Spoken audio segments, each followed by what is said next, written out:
Assalamualaikum warahmatullahi wabarakatuh. Balik lagi bersama aku Mai, keluarga Fasya Channel. I never made it, but I know what it takes. I'm motivated by a mix of emotion. Got my statement, and I'm reading it slow so I can understand it fully. Appreciate my standing, go out of this world and right on time. Oh, never in my life have I seen the sky. Jangan lupa subscribe. And I wanna know if you exist. Mission control, do you read me?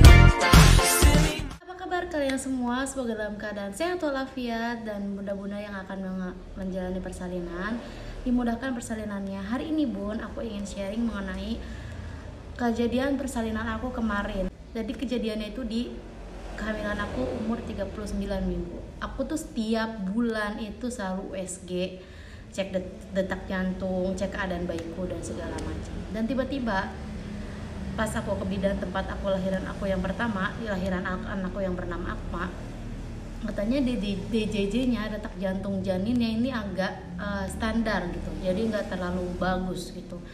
Nah pada hari itu aku langsung kaget banget. Nah ini kenapa ya? Sedangkan memang udah waktunya bisa lahir gitu kan. Dan aku masih menunggu kontraksi. Yang kontraksiku tuh jelek banget di kehamilan kedua. Karena memang katanya kalau kehamilan anak yang perempuan ini suka kontraksinya tuh timbul hilang. Jadi aku udah seminggu tuh kontraksi hilang. Besoknya kontraksi hilang gitu. Nggak kayak kehamilan anak laki-laki nih yang kontraksi lahiran gitu. Kalau dia tuh kalau kontraksi anak laki-laki tuh langsung di hari itu besoknya bisa lahiran. Kalau di kontraksi anak perempuan itu hari ini kontraksi tuh bisa hari minggu depannya itu kita bisa lahiran. Jadi aku bingung kan. Dicek pembukaan gak ada pembukaan, dan dicek DJJ dibolak-balik katanya ini standar gitu. Kalau menurut bidan mendingan ke rumah sakit aja demi keselamatan ibu dan janin gitu. Oke, suamiku dan aku langsung panik pada saat itu karena memang udah cukup waktu dan juga kalau keadaannya kayak gitu kan urgent ya. Kalau dibahas operasi itu keadaannya cito darurat. Nah pada saat itu aku langsung ke dokter, langsung aku dari Bekasi ke rumah sakit Polri di Jakarta. Nah ngebut tuh suamiku di tol, ngebut-ngebutnya kita cuma pengen maksudnya memastikan ini bener enggak gitu kan. Akhirnya kita kesana, dokter ada itu langsung terakhir banget kita ditungguin sama dokter. Gimana Bu, mau dilahirin aja hari ini tapi sesar gitu atau gimana. Nah pada saat itu aku langsung sharing sama dokternya, dok gimana kalau misalnya aku pengen diinduksi dulu. Sebenarnya video ini tuh kemarin udah sempet aku sharing di TikTok pada saat aku setelah lahiran, karena memang aku masih agak lemah, aku masih agak trauma juga. Jadi aku tuh pengen banget sharing di rumah sakit gitu ya, kayak teman-temanku yang lain yang sharing operasi, sharing induksi di rumah sakit, pengen di rumah sakit juga gitu kita bikin video. Cuma keadaan aku tuh lemah banget beneran. Nanti aku kasih lihat video-video foto-fotonya di sinilah keadaan aku gimana di sana. Dan pada saat itu aku minta dia sama dokterku, induksi aja dok gitu.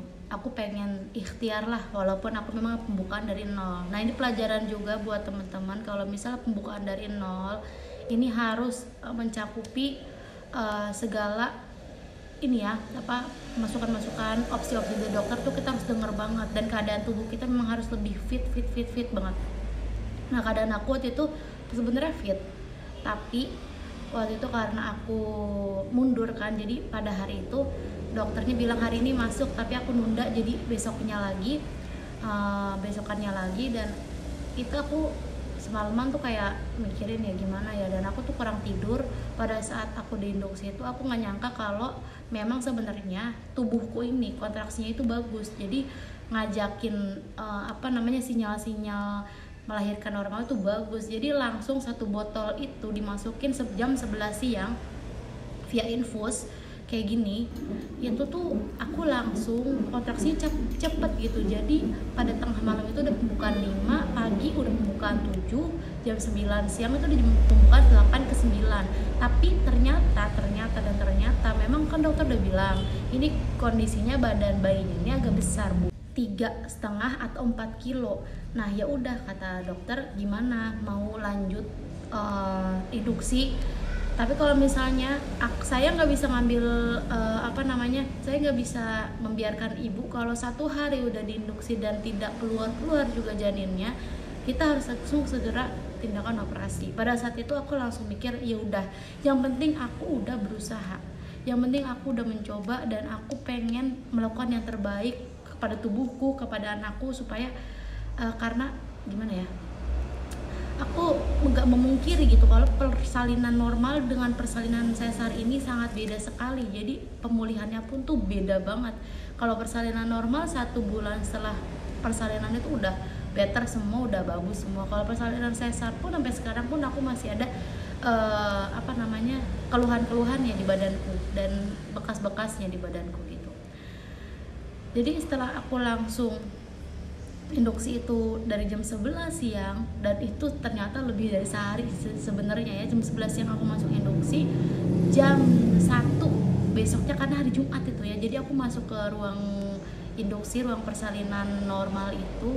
Jadi beda nih, persalinan normal ada ruang bidan, nanti persalinan sesar ada sekalian ruang rawat inapnya, ada segala macam gitu kan. Jadi beda ruangnya tuh jauh banget. Dan aku langsung diinduksi dari jam 11 siang sampai jam 1 besoknya, karena dokternya sholat Jumat dulu. Dia telepon dokter di jam 11, "Dok, ini keadaannya Cito nih kayaknya udah nggak bisa, udah pembukaan 9, nggak ada penaikan dan ibunya semakin lemah, dedenya juga semakin lemah." Aku jujur, pada saat itu anakku itu yang tadinya kontraksinya 3 menit, 2 menit, gimana sih kalau misalnya kita mau lahirannya, jadi 10 menit dan aku sampai tertidur. Dimana kalau kita mau lahiran normal itu jangan sampai kita tidur, dan jangan sampai kita tidur yang pules banget dan ngorok, itu bahaya banget. Sedangkan bukaan 9, coba bayangin. Aku udah ngelahan mules, udah nahan segala macem, rasanya sakit banget, aku udah nangis sama suamiku, bilang aku nyerah, aku udah gak kuat gitu. Aku yakin sih bisa sejam atau 2 jam lagi mungkin kalau Allah berkehendak lain, udah berkehendak lain. Kalau udah Allah kun fayakun, udah kun fayakun. Pasti aku udah gak ada dan anak. Karena apa? Keadaan anak itu udah lemah. Nyampelah dokter jam 1, aku langsung buru-buru dibawa ke ruang operasi. Jadi aku langsung jadi pasien pertama operasi. Pada saat itu antrian itu 7 atau 10, aku gak tahu yang mau operasi pada tanggal 15 Oktober hari itu. Aku langsung mikir, ini hari baik, ini hari Jumat. Aku juga dulu lahir hari Jumat.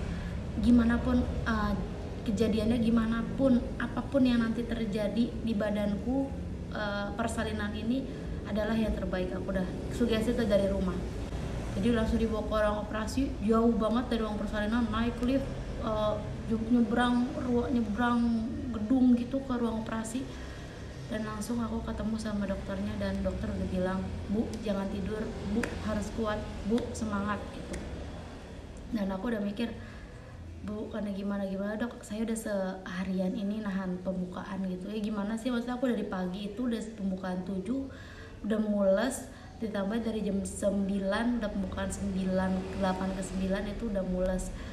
Dan aku di sini aku mau sharing ya, aku mau jujur aja, ini sebenarnya aku bukan kenapa ya. Ada satu koas yang waktu itu lagi ujian mungkin ya, atau lagi belajar, aku nggak ngerti, itu tangannya kukunya panjang, dan pada saat ngecek pembukaan aku itu super duper perih. Jadi aku ini lahiran sesar tapi rasa normal banget. Pada saat aku diperiksa pembukaan itu dikorek-korek lama dan kukunya panjang, walaupun iya pakai sarung tangan medis, tapi tetap aja dong, gimana ya, itu kan area yang sangat-sangat rentan dan sangat-sangat lembab, dikorek gimana walaupun pakai itu kerasa banget dikorek-korek, kukunya panjang. Ya udah, akhirnya aku iritasi. Jadi aku iritasi saluran kemih setelah aku melahirkan, dan itu sangat-sangat menyakitkan buat aku. Aku trauma banget pada saat itu, jadi aku langsung minta dioperasi. Jadi ya begitulah, aku langsung bilang sama dokternya kejadiannya kayak gitu. Jadi ya udah, dokter langsung operasi aku dan alhamdulillah semuanya normal. Akunya kuat dan anakku juga kuat. Aku kalau lihat cerita itu sedih banget karena aku juga ngedampingin sama suami kan, yang dimana di rumah sakit Polri gitu dengan keadaan aku mau dioperasi aku sendirian, dan yang tanda tangan operasi juga itu yang bantuin aku di rumah makku. Jadi dia tangan operasi karena suamiku kan sholat Jumat juga, jadi aku minta buru-buru dioperasi dan tanda tangan makku. Suamiku memang aku bilang kalau aku udah gak kuat aku mau dioperasi aja karena ini udah lama banget, aku nggak diapa-apain juga. Jadi kalau misalnya aku mau lahiran di kampung gitu, di bidan tuh pasti kalau kita udah bukan 9 tuh udah diapain gitu kan, udah ditunggingin, udah diangkat kakiku, diapain lah pokoknya. Ini di sana cuma diliatin doang, diliatin. Aku udah gimana, aku semangatku yang tadinya 100 gitu jadi 20% sih, parah banget karena ngedrop. Nah udah gitu ditambah aku nggak tidur kan semalaman, dari malam Jumat itu aku nggak tidur karena gimana sih kontraksi di induksi itu bener-bener memang kalau kata orang itu 10 kali lipat, 20 kali lipat, 30 kali lipat. Aku udah ngomong deh lebih parah kontraksinya. Nah jadi ya udah keputusannya di operasi sesar yang biasa, di anestesi. Anakku keluar itu memang bener keadaannya udah ngedrop. Dia nangis sebentar dan akhirnya dimasukin inkubator, dan itu yang membuat aku tuh di rumah sakit itu kayak bengong-bengong. Aku juga keadaan aku lemah, capek di induksi tuh, capek seharian, capek banget. Dan di operasi yang rasanya pas udah selesai biusnya hilang tuh luar biasa menyakitkannya. Tapi yang aku nggak nangis ya, setelah dioperasi tuh aku nggak nangis karena aku udah nangis di saat aku di kontraksi induksi, bener-bener sakitnya kayak gitu, dan aku udah nangis aja di situ. Aku pas selesai operasi itu rasanya nyes gitu kan, perih banget, itu aku nggak nangis, malah kayak oh gini rasanya, ini mah ya Allah berbalik sama tadi aku kontraksi tadi tuh sakit banget sampai aku benar-benar teriak-teriak mulu. Ini kan mau jalan ke ruang operasi aja tuh sedikit apa sih kasur yang buat kita tiduran itu bergerak aja aku tuh kontraksi, dan aku nangis karena saking sakitnya kontraksinya itu. Ya udah, itu benar-benar udah aku menjalani hari yang benar-benar berat pada tanggal 15 Oktober 2021. Tapi aku sangat bersyukur, memang anakku itu paling besar, dia 3,8.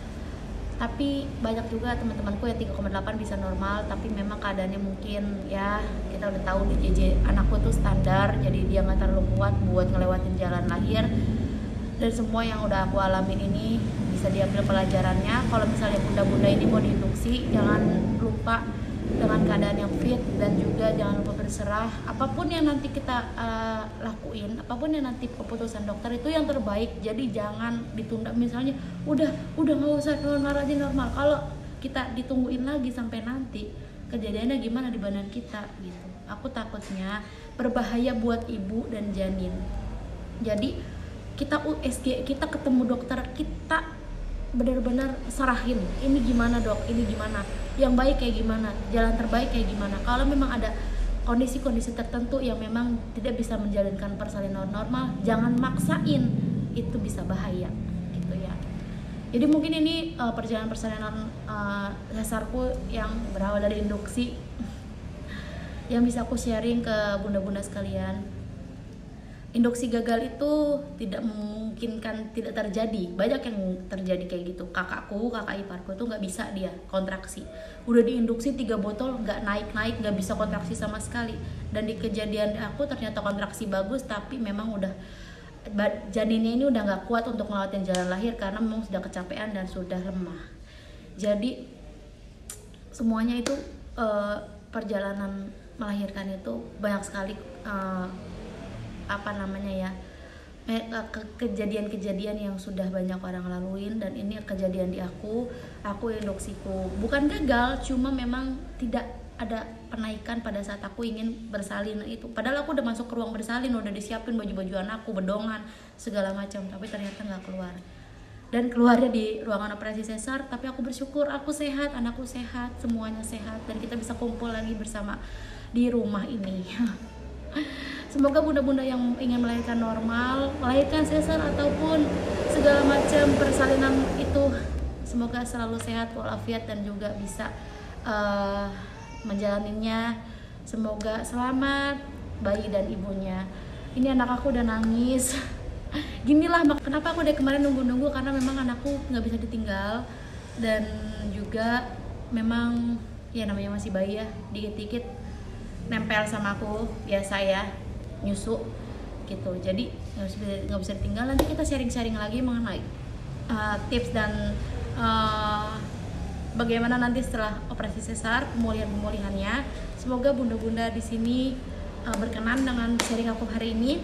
Aku berterima kasih sudah menonton sampai akhir, sudah mau mendengarkan kisah sharing aku hari ini. Kalau misalnya bunda-bunda ingin bertanya, bisa silahkan di kolom komentar. Jangan lupa subscribe demi mendukung channel ini agar terus maju terus. Dan juga like kalau bunda suka dengan video ini. Dan juga mohon doanya untuk aku supaya aku cepat pulih, cepat bisa balik olahraga yang ekstrim kayak dulu lagi. Aku pengen banget lari lagi. Jadi aku juga mendoakan, kita sama-sama mendoakan lah pokoknya. Terima kasih buat hari ini udah menonton. Sampai jumpa di video-video berikutnya. Assalamualaikum warahmatullahi wabarakatuh. Anak aku udah nangis.